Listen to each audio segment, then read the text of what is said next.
오늘은 하나님의 말씀을 날마다 묵상하며 살아가기라는 제목으로 하나님 말씀 나누겠습니다. 오늘이 종려주일인데요. 그래서 이번 주부터 이제 고난주간인데 한 주간 또 십자가를 또 깊이 묵상하는 시간 되시길 바랍니다. 저희 교회는 따로 이제 사순절 기간을 강조하지는 않는데요.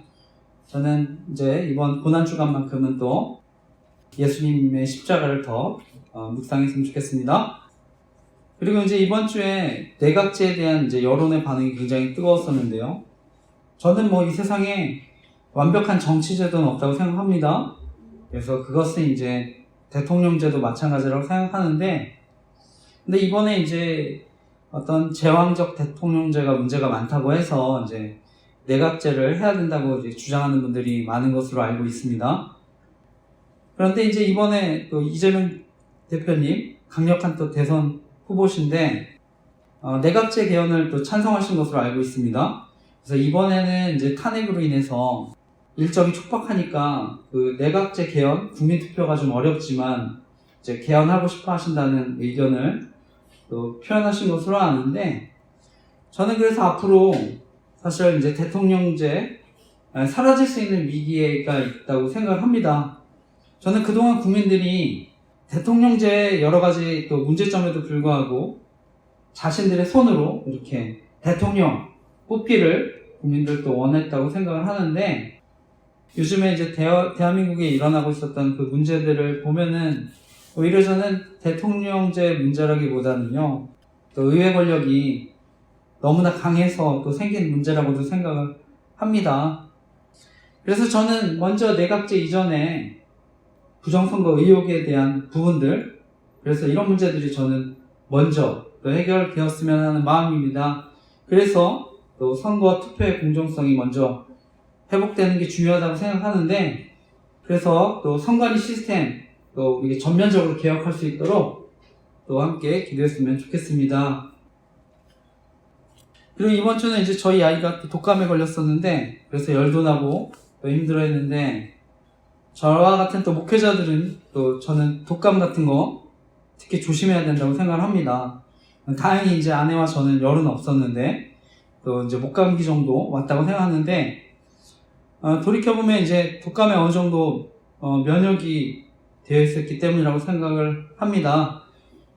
그래도 이제 저는 조심스러워서 이번 주 이제 제가 속한 대한예수교 장로회 또 합동 또 충북노회가 정기노회가 있었는데, 제가 이제 참석은 해도 또 마스크도 하고 식사도 개인적으로 나중에 따로 했는데 이제 다른 목사님들한테 또 영향 끼치지 않도록 했는데, 또 앞으로 사역하는데 또 어려움이 없도록 또 건강 지켜주시기를 기도 부탁드립니다. 그리고 요즘에 이제 부쩍 주변에 장례 소식들도 많은데, 저는 나이 드신 분들은 또 감기 이런 것도 굉장히 또 유의해야 된다고 생각을 합니다. 그래서 저도 아버지가 또 나이가 많으시니까 더 조심스럽은데, 바라기는 또 말씀 듣는 모든 분들 또 건강 유의하시길 바랍니다. 그리고 마지막으로 저희 교회는 이제 조지스토킹 범죄의 위험성을 알리고 있습니다. 그래서 제가 이걸 알리게 된 계기가요, 또 주변 사람들도 또 범죄에 또 노출될 수 있기 때문에, 그러니까 이미 이제 기도 제목도 올렸지만 방송, 연예인들 이용해서 저는 교묘하게 괴롭힐 수 있다고 생각을 합니다. 그래서 가까운 사람들 피해를 당하지 않도록 또 기도해 주시기 부탁드립니다. 오늘 말씀은 지난주에 이어서 계속해서 바울의 2차 전도 여행에 관한 말씀을 나누려고 합니다. 그래서 지난주 마게도냐의 첫 성 빌립보에 대한 사역을 말씀을 나눴습니다. 그리고 이제 오늘 우리가 그 말씀을 읽지는 않지만 간략하게 그 이유에 대한 말씀을 드리자면은요, 바울과 실라가 이제 감옥에서 풀려나게 됩니다. 그리고 이제 옥에 갇혔다가 풀려난 바울과 실라가요, 자신이 로마 사람임을 관리들한테 얘기합니다. 그러니까 이제 빌립보 관리들이요, 두려워서 떠는데요. 왜냐하면 재판도 하지 않고 때리고 감옥에 가두었기 때문인데, 당시에 이제 로마 행정구역 안에서는요, 로마법의 보호를 받는데, 로마법은요, 로마 시민에 대해서 판결이 내려지기 전에 어떤 형벌을 가하는 것에 대해서 금지를 했습니다. 그래서 재판을 받을 때도 본인의 동의가 있을 때만 그 지방에서 재판을 받았고, 그 재판이 마음에 들지 않을 때는 황제한테 직접 상소할 수도 있는 엄청난 특권이 있었는데요. 그러니까 이제 관원들이요, 바로 그들이 로마 시민이라고 하니까 자신들이 저질렀던 불법에 대해서 두려움을 느껴서 이제 정식으로 바울과 실라에게 사과하고 빌립보를 떠나달라고 요청을 합니다. 근데 이제 결론적으로 바울이 나중에 이렇게 로마 시민권을 내세웠던 이유는요, 결국 빌립보 교인들을 위한 배려일 수 있는데요. 이것이 이제 새로 세워진 빌립보 교인들이 어려움을 당하지 않도록, 이제 위축되지 않도록 저는 바울의 배려인 줄 믿습니다. 그래서 어떤 의미에서 이제 바울이 그 빌립보를 떠날 때는요, 정말 가벼운 마음으로 저는 또 선교지를 떠났다고 생각을 하는데, 오늘 이어서 이제 다른 지역, 이제 마게도냐 지역 가운데 데살로니가 또 베레아 지역에 대한 이제 사역에 대한 말씀을 나눕니다. 오늘 말씀의 제목은요, 하나님의 말씀을 날마다 묵상하며 살아가기라는 제목으로 말씀을 나눌 텐데, 오늘도 말씀을 통해 하나님 저와 여러분 교훈하시고, 이번 주도 우리가 말씀 붙들고 살아갈 때 또 하나님의 사랑과 인도하심을 경험하는 저와 여러분 되시기를 간절히 기도하고 축복합니다. 오늘 나누고 싶은 핵심적인 교훈은요, 우리가 하나님의 말씀을 날마다 묵상하며 살아갈 때 흔들리지 않고 사단의 계략을 물리치는 삶을 살게 된다는 것입니다. 오늘 말씀은 바울이 이제 데살로니가로 향하는 말씀입니다. 그래서 우리가 읽었지만 다시 한번 1절에서 4절, 17장 1절에서 4절 다시 한번 읽어보겠습니다. 읽겠습니다. 시작. 그들이 암비볼리와 아볼로니아로 다녀가 데살로니가에 이르니 거기 유대인의 회당이 있는지라 바울이 자기의 관례대로 그들에게 들어가서 새 안식일에 성경을 가지고 강론하며 뜻을 풀어 그리스도가 해를 받고 죽은 자 가운데서 다시 살아나야 할 것을 증언하고 이르되 내가 너희에게 전하는 이 예수가 곧 그리스도라 하니 그 중에 어떤 사람 곧 경건한 헬라인의 무리와 적지 않은 귀부인도 권함을 받고 바울과 실라를 따르나. 아멘. 말씀을 보면은요, 바울과 실라가 암비볼리와 아볼로니아를 지나서 데살로니가에 이제 도착했다고 합니다. 그래서 암비볼리, 아볼로니아를 지나서 이 빌립보까지 이렇게 쭉 가는데 한 160km에 이르는 긴 거리라고 합니다. 그래서 오늘 이제 그 데살로니가 도착하는데, 오늘 말씀의 배경이 되는 이 데살로니가는요, 이 마게도냐 지역 그 지방의 수도입니다. 그래서 과거에는 타르마라고도 불렸는데, 이 타르마가 온천이라는 뜻을 가지는데 온천이 많은 지대였기 때문이라고 합니다. 그리고 이제 이 당시 데살로니가가 그 마게도냐 그 지방의 수도인 만큼 굉장히 또 상권도 발달하고요, 교통도 발달해 있었다고 합니다. 그래서 당시 인구는 20만 정도의 큰 도시였다고 하는데, 오늘날의 이제 튀르키예의 살로니카라는 지역입니다. 그래서 바울이 이 마게도냐, 데살로니가, 오늘날 이제 살로니카, 여기 도착해서 회당에 가서 이제 복음을 전합니다. 그래서 말씀을 보면 마찬가지 습관대로 회당에 들어가서 오늘 본문에 3주에 걸쳐서 복음을 전했다고 합니다. 3주 동안 계속해서 성경을 강론하는 것인데, 바울은요, 바로 구약 성경에 예언된 메시아, 그가 바로 예수 그리스도를 계속 증거한 것입니다. 그래서 그리스도가 고난을 받고 죽은 자 가운데서 다시 살아나야 하신 것, 그래서 계속 부활한 것을 또 증거하는 것인데요. 이렇게 바울이 말씀을 전할 때 오늘 본문에 경건한 헬라인, 적지 않은 귀부인들이 예수님을 믿었다고 합니다. 그래서 여기서 말하는 또 경건한 헬라인은요, 이방인이지만 또 유대교로 개종한 사람들, 그 사람들을 의미한다고 할 수 있고요. 또 여기서 귀부인들, 이건 이제 데살로니가의 귀족들, 또 고관들의 부인이었을 거라고 생각이 되는데, 지난주에 제가 마게도니아 지역, 여기는 또 여성들의 권리와 영향력이 또 컸다고 말씀을 드리지 않았습니까? 그렇기 때문에 어떤 의미에서는요, 저는 이 데살로니가 지역에서 그 귀부인들의 영향력도 굉장히 컸다고 생각을 합니다. 그러니까 이런 귀부인들이 복음을 받아들일 때 저는 그 유대인들이 위기감을 느꼈다고 생각을 합니다. 그러니까 예수님을 믿지 못하도록 어떻게 해서든 또 방해했다고 생각하는데, 만약에 그 귀부인 중에 또 큰 권력을 가진 남편도 있었다고 하면 그 영향력이 커지는 거 또 막기 위해서 무슨 수를 써서든 저는 또 방해를 했다고 생각합니다. 그리고 이제 그 이어지는 말씀이 그 방해에 대한 말씀입니다. 이어지는 5절에서 9절도 계속해서 한번 이어서 읽어보겠습니다. 사도행전 17장 5절에서 9절 읽겠습니다. 시작. 그러나 유대인들은 시기하여 저자의 어떤 불량한 사람들을 데리고 때를 지어 성을 소동하게 하여 야손의 집에 침입하여 그들을 백성에게 끌어내려고 찾았으나 발견하지 못하매 야손과 및 형제들을 끌고 읍장들 앞에 가서 소리질러 이르되 천하를 어지럽게 하던 이 사람들이 여기도 이름에 야손이 그들을 맞아 들였도다. 이 사람들이 다 가이사의 명을 거역하여 말하되 다른 임금 곧 예수라 하는 이가 있다 하더이다 하니 무리와 읍장들이 이 말을 듣고 소동하여 야손과 그 나머지 사람들에게 보석금을 받고 놓아 주니라. 아멘. 예, 말씀을 보게 되면요, 이들이 이제 방해를 하는데요. 그 이제 동기가 바울과 시라를 시기해서 방해하는데 군중들 선동하고 심지어 그 시기심에 눈이 멀어서 이제 불량배들까지 고용했던 것 같은데요. 그런데 말씀해 보면은요, 하나님이 빌립보에서 루디아를 만나게 하신 것처럼 오늘 본문에 보게 되면 야손 또 그의 형제들을 또 만나게 해주셨다는 것을 알 수 있는데요.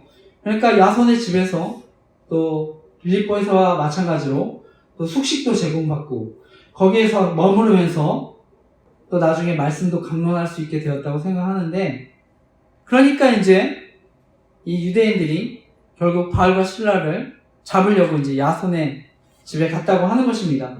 그런데 이제 이들이 오기 전에 다른 곳으로 이제 피신을 했는데요. 그러니까 대신 야손과 그 야손의 집에 있던 그리스도인들을 대신 잡아갔다고 하십니다.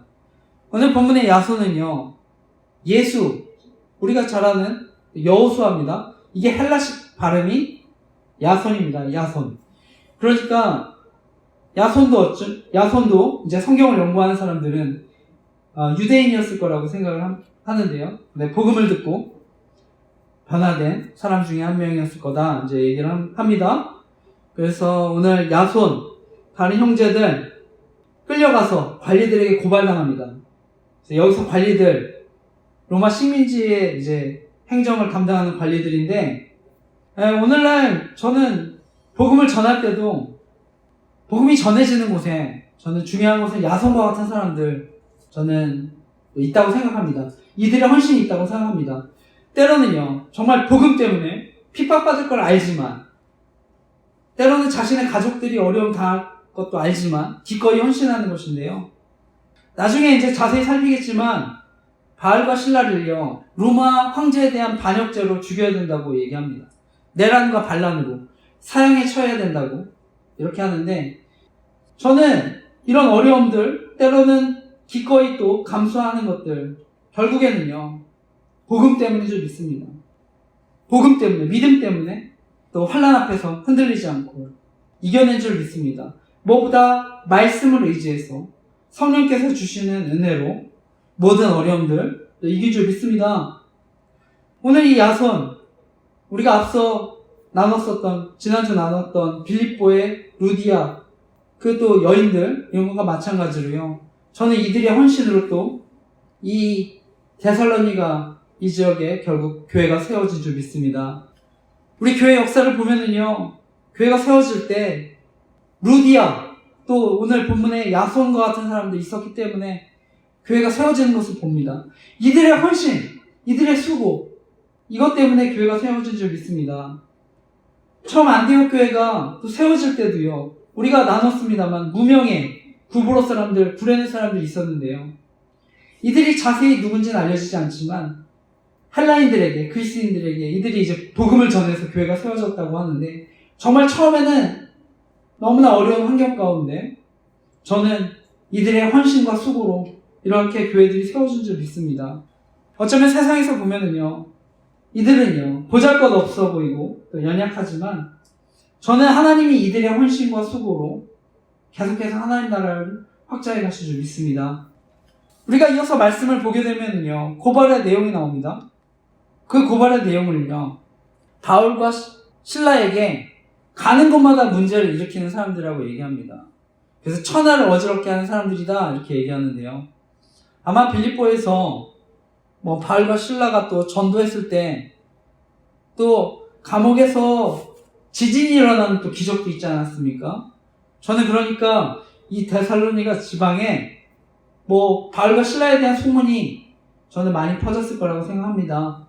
그래서 많이 알려졌을 거라고 생각하는데, 그런데 어떤 의미에서 정말 이 복음이 전해지고 복음의 놀라운 역사들이 일어날 때 저는 정말 천하를 어지럽히는 줄 믿습니다. 그리고 지금도 그러한 일들은 일어나는 줄 믿습니다. 미국의 닉슨 대통령 시절에요, 그의 보좌관으로 활동했던 찰스 콜슨이라는 사람이 있습니다. 그가 이제 잘 나가다가 결국 닉슨 대통령의 워터게이트 스캔들에 연루가 돼서 그가 이제 감옥에 가게 되는데, 그런데 그가 감옥에서 복음을 듣고 변화됩니다. 그리고 그는요, 감옥에 있는 사람들을 대상으로 또 전도를 하는 일들을 계속하게 됐는데요. 그래서 교도소 선교가 시작이 됐습니다. 그래서 그곳에서 있는 그 사람들, 소외된 사람들, 그들을 보고 사랑하고 섬기는 게 자신의 사명이라고 생각해서 자신의 생애를 바치게 되는데, 저는 이것이 바로 천하를 어지럽히는 복음의 능력인 줄 믿습니다. 저 역시도요, 복음으로 또 변화돼서 제 주변에, 또 제가 대학 청년 시절에 보니까 자신의 목적을 위해서, 저는 기득권을 지키기 위해서라면 또 오늘날 세상에 어떤 악도 서슴지 않는 그런 범죄들이 있다고 생각을 해서요, 또 그것이 또 조직 스토킹 범죄라고 생각해서 알리고 있는데, 저는 정말 이 사역을 통해서요, 범죄가 사라지고 정말 대한민국이 안전하고 행복한 나라로 기도하고 있습니다. 오늘날 OECD 국가 중에 대한민국이 가장 자살률이 높다고 하는데, 저는 정말 이 땅에 극단적인 선택하는 사람들 생기지 않도록 기도하고 있는데, 함께 또 사역을 위해서도 기도해 주시기 부탁드립니다. 우리가 이어서 말씀을 보면 결국에는요, 유대인들이 바울과 선교팀을 로마 황제에 대한 반역죄로 고소를 합니다. 그러니까 이들이 예수라고 하는 다른 왕, 이들의 섬기면서 황제를 반역한다 이렇게 얘기한 것입니다. 그래서 반역죄로 죽여야 된다 얘기하는데, 돌이켜보면 예수님도요, 반역죄 내란으로 십자가에 못 박히신 것입니다.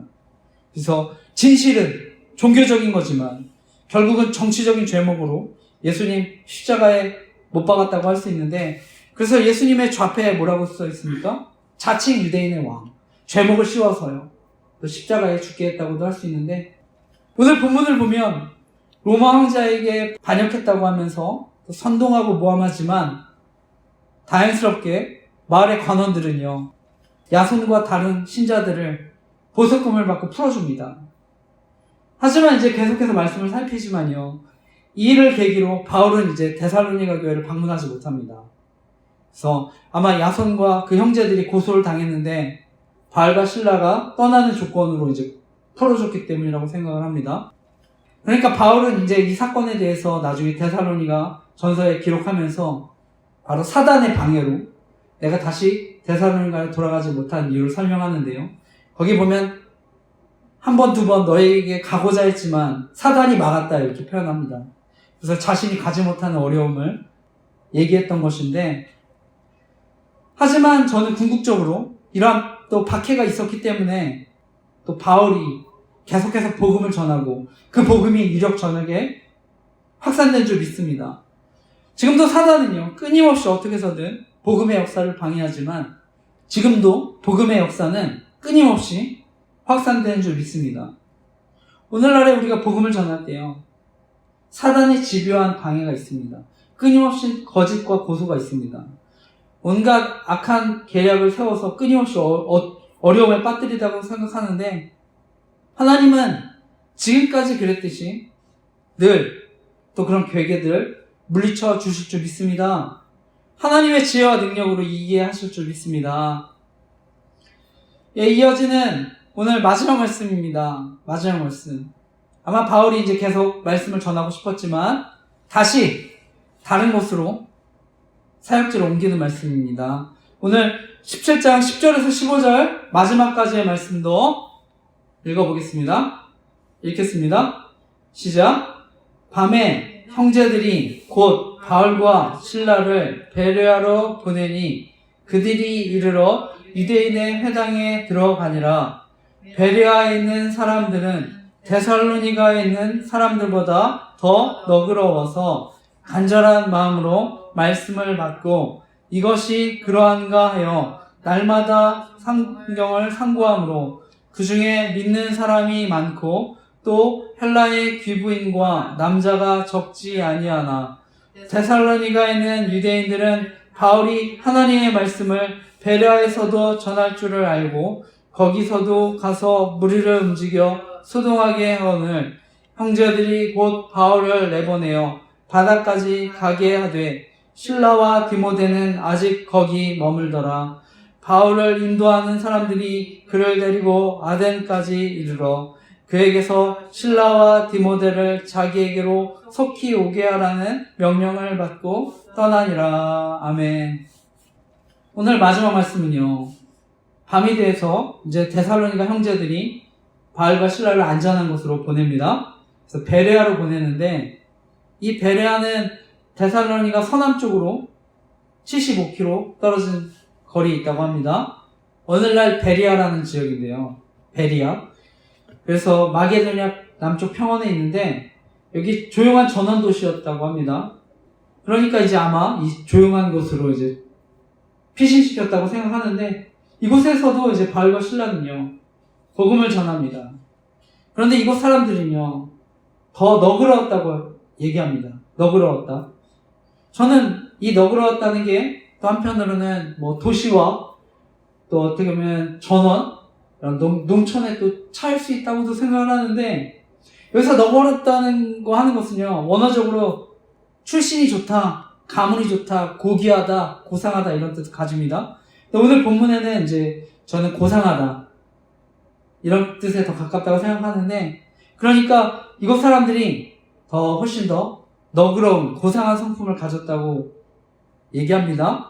그래서 말씀을 듣는 것도 훨씬 더 신중하고 진지하게 저는 들었다고 생각을 하는데, 지금까지 바울이요 여러 사람들에게 복음을 전하지 않았습니까? 근데 보면 어떤 사람들은요 말씀을 듣고도요 변화가 없습니다. 결실하지 못합니다.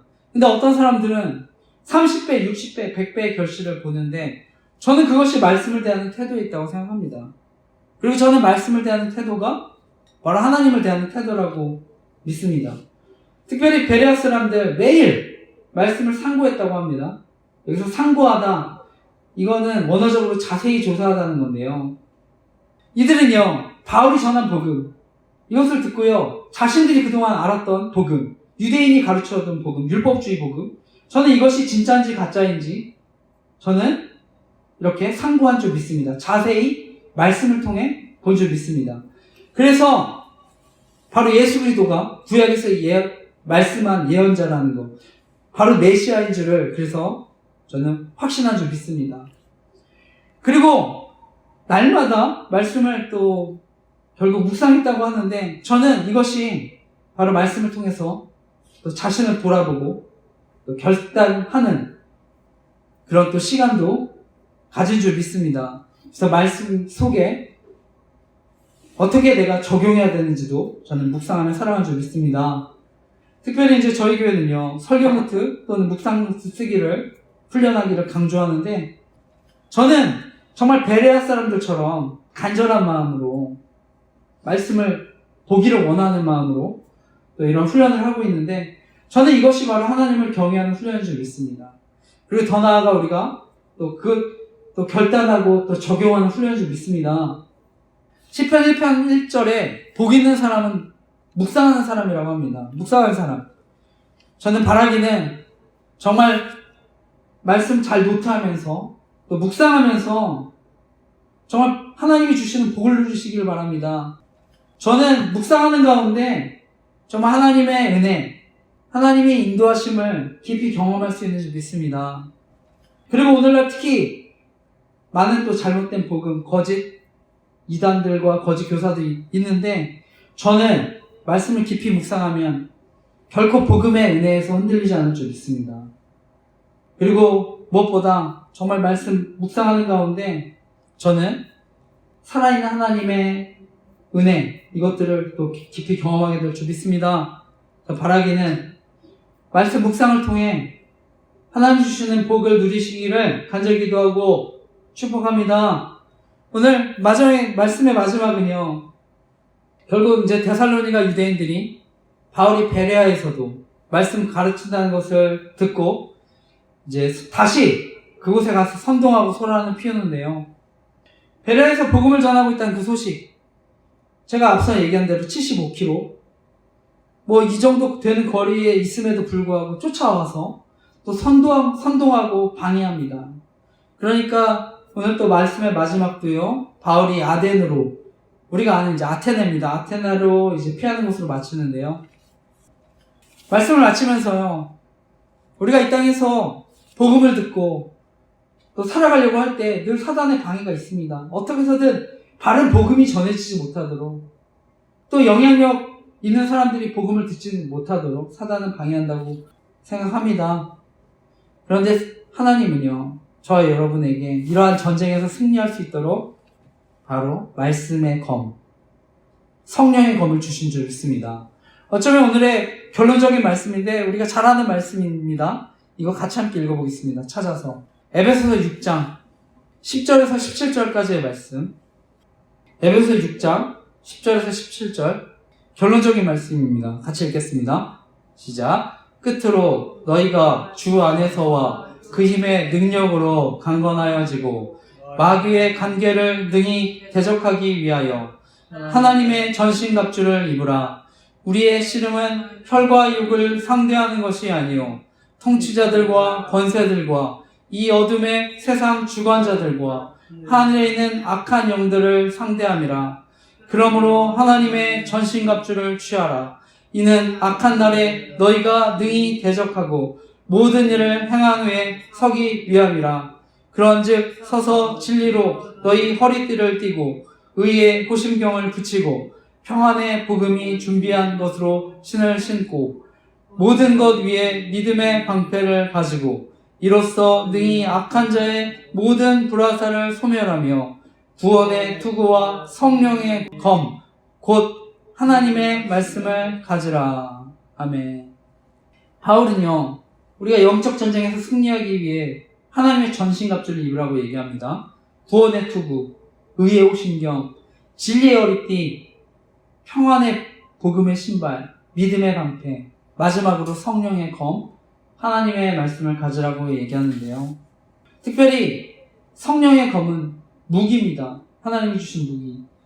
예수님께서도 그 무기로 사단의 공격을 물리치셨는데요. 오늘 베레아 성도들 간절한 마음으로 말씀을 받고 그 말씀을 깊이 상고합니다. 바라기는 저와 여러분 하나님 주신 말씀으로요. 먼저는 바라기는 그 검으로 먼저 우리 안에 있는 죄들을 발견하고 그래서 그것을 먼저 물리치고 더 나아가 날마다 영적 전쟁터인 세상 가운데 끊임없는 사단의 공격 가운데 우리가 흔들리지 않고 그 계략들 물리치며 살아가시기를 간절히 기도하고 축복합니다. 무엇보다 이번 한 주도 어려움들, 사단이 주는 여러 가지 유혹 속에 우리가 말씀을 의지해서 더 승리하는 은혜 있으시기를 간절히 기도하고 축복합니다. 저와 여러분의 지혜로는요, 결코 사단을 이길 수 없습니다. 오직 말씀으로 사단을 물리칠 수 있다는 것을 믿고 말씀을 의지해서 살아가시기를 간절히 기도하고 축복합니다. 아멘.